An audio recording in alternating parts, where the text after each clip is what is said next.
then your options will be very few. There will be no food on the shelves at the stores. The banks will be closed. People will be in panic. It does not take much to create this panic. You do not want to be in this position. You must act before others act. You must prepare before others prepare. You must go on the strength of knowledge within yourself and upon the evidence from the world, and not upon consensus with other people. For when everyone agrees that the great waves of change are upon them, it will be too late to prepare. You must have this strength and this integrity. As was mentioned at the outset, there are two problems in being able to respond to the movement of knowledge. The first is simply the inability to respond because your awareness of knowledge and connection to knowledge are not yet strong enough for you to feel its movement in your life, to receive its messages and to act upon them. The second problem is your obligations and commitments to other people. This represents a broad range of situations. Each is somewhat different from the others. But this brings up great problems for many people who may have a family member who is in great trouble or difficulty, and they feel bound and responsible to provide for this person. So how should this be regarded? What are the guidelines here? How should one proceed? Every situation is somewhat unique, and so the guidelines are very general and very broad, but there are a few things you must know at the outset. In life, your first responsibility is to knowledge, because that is your responsibility to God. That is the responsibility to follow your conscience over your ideas, your beliefs, your compromises with others, over your desire for pleasure and your fear of pain, over your acquisition of wealth and fear of poverty, over everything. It is your first responsibility. Now, for this to become a functional reality for you, it will have to be applied in many situations over time, and that is why you need the time to prepare. You do not want to be standing on the beach when the great waves come. But then there is the problem of dependent relationships. This represents a great variety of situations, but beyond the first guideline that your first responsibility is to knowledge, there are other provisions and circumstances too. It is your responsibility to raise your children to adulthood. You cannot abandon them. You must stay with them. Only in a very extreme situation, if they are highly self-destructive and unmanageable, would you have to part from them. But this would only be in the latter stages of their development, and would only be a real exception to the rule. If you have parents who have no way of supporting themselves, then in certain situations, you will have to provide for them, and that would be a responsibility. This will hold true for many people, of course. Do not think in the future that the government or systems of care will provide for the elderly, and that you will not have any responsibilities here.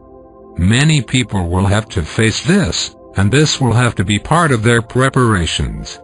Then there are situations where you really must serve another person. You are there to serve them, and you must take care of them. Usually, this involves people who are severely disabled, and you will feel that you have a commitment to them.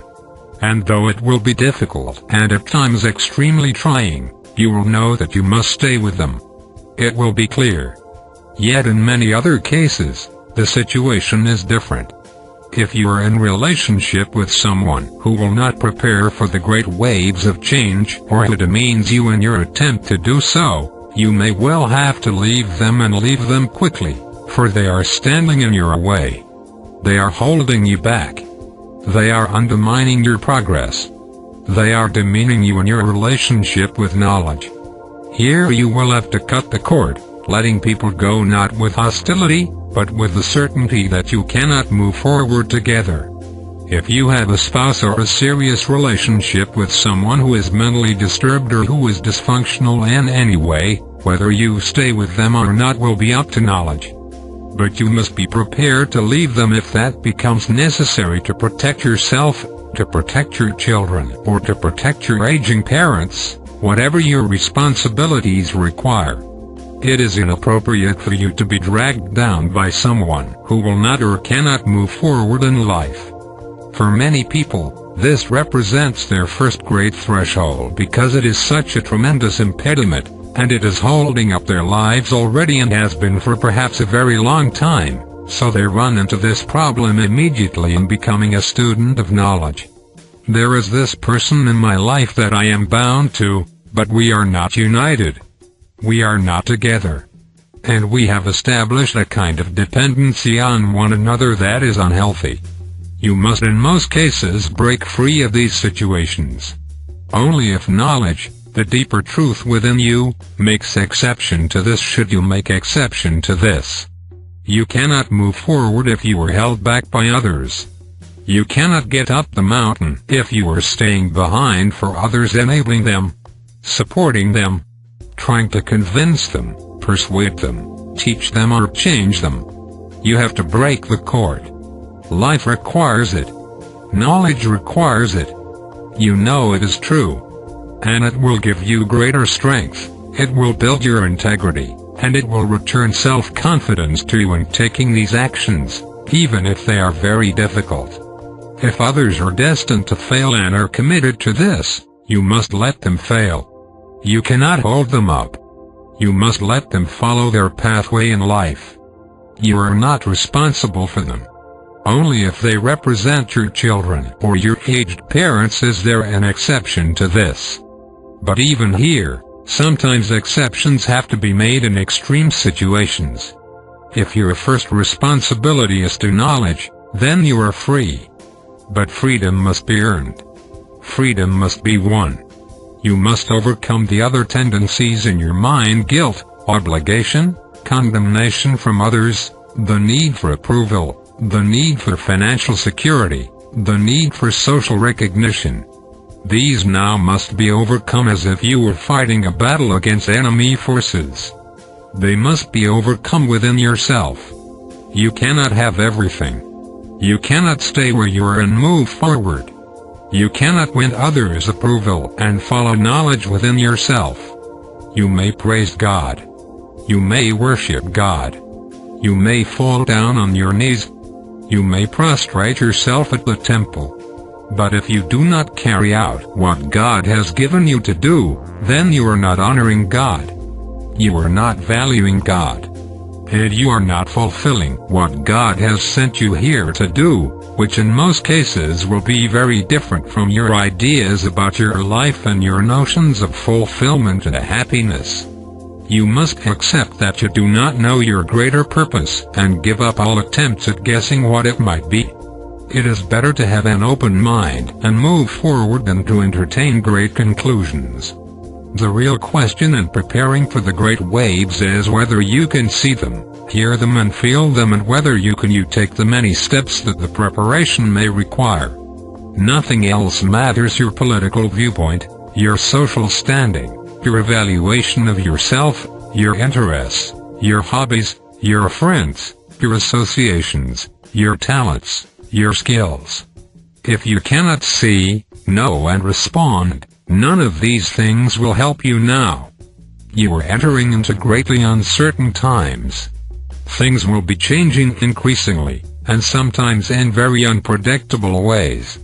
Knowledge is moving you now, but you must respond to knowledge to feel what you must do. This book has provided a series of recommendations. They will take you very far if you can follow them. Beyond this, you must become a student of knowledge, learn the way of knowledge, and follow the power and presence of knowledge within yourself and within others. Yet you must be free to respond to knowledge and to move with knowledge.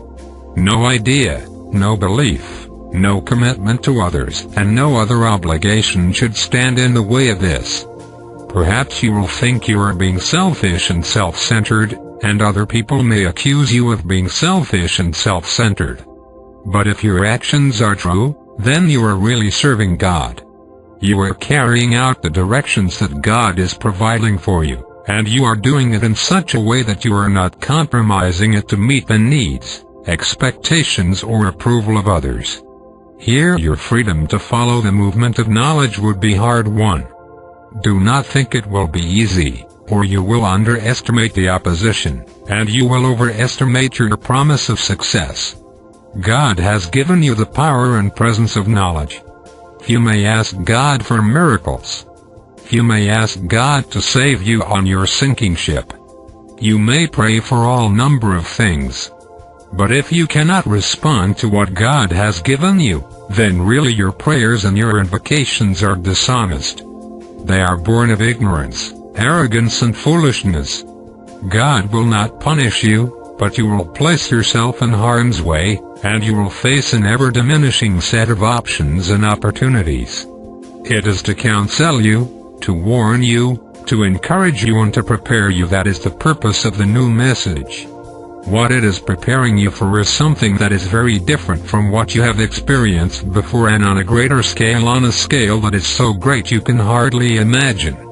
If you think this is just a threat, if you think this is just predicting gloom and doom, then you do not recognize the gift of love that it really is, and you are not yet responsive or responsible to the greater power that resides within you, that God has put there to guide you, to bless you and to prepare you. Now is the time to look, learn, listen and follow. Look at the world. Listen for its signs. Learn what it is teaching you and telling you about what is coming.